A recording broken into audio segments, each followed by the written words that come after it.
Right, hello and welcome to all the listeners out there. Richard Gow here. So it's Saturday, we made it to the weekend and we're level 3 and things are opening up. This is good news. So today I want to talk about this idea of how you see yourself.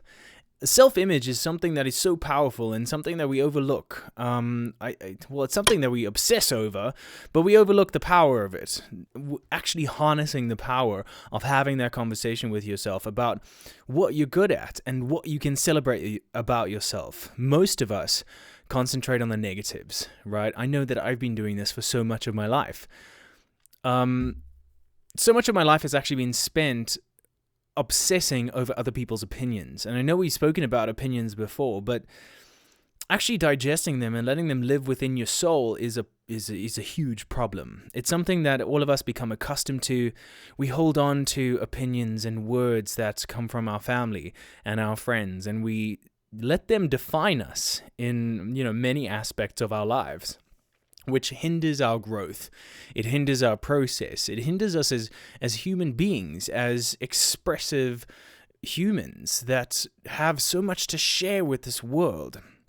So the idea of self is so important. This idea of looking in the mirror and telling yourself that you're beautiful, of telling yourself that you're worthy, of telling yourself that you're talented, that you have so much to offer, is something that we need to reiterate every single day.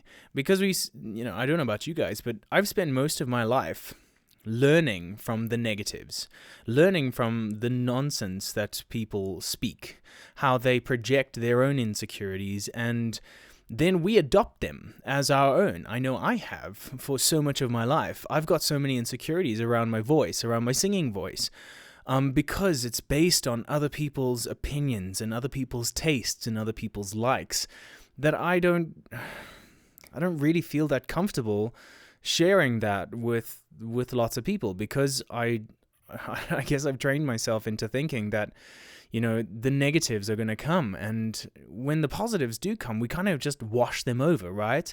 Which is kind of bizarre for me. It's like, we don't celebrate the good, but we know we should. But we obsess over the bad because, why? Right? It doesn't make sense to me. Like, we train ourselves to adopt these kinds of behaviors that don't help us. They just force us into this little hole that we call like self-doubt. And we actually, if we think about it, it's difficult to say, but we like being there. Otherwise, why are you there? It's just a choice away, to change that decision, but it's so difficult because we get so wrapped up in our brains, and especially if it comes from people that we love and respect and admire, it's a huge blow.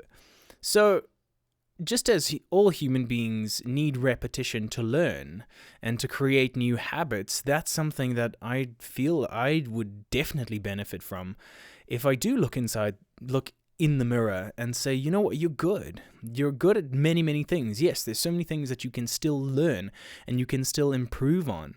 But the facility that you have today, the instrument that you have today, the body that you're in today is wonderful. It is talented.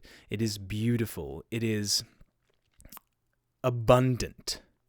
And you're exactly the same. You listening to this, you are just as beautiful, you are just as talented, you are just as wonderful. That self-image of yourself, whether it's your physical body, whether it's your spirit, whether it's your emotional state, whether it's your mental state, needs constant work. It needs constant watering so that, your beautiful flower that you are can continue to grow.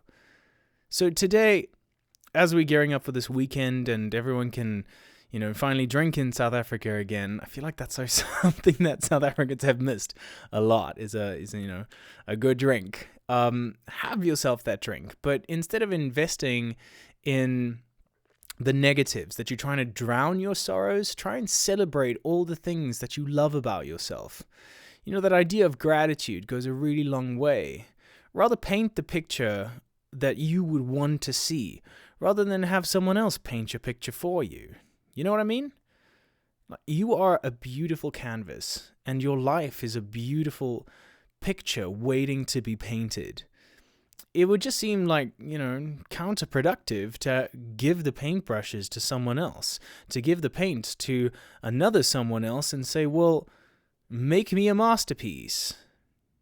Like, the masterpiece starts within you. And a lot of that starts with your self-image, with your confidence, with how you see yourself, how you portray yourself, how you teach others to see you, is how you ultimately see yourself. And on that, have yourself a beautiful morning. And if it's evening, have yourself a beautiful evening.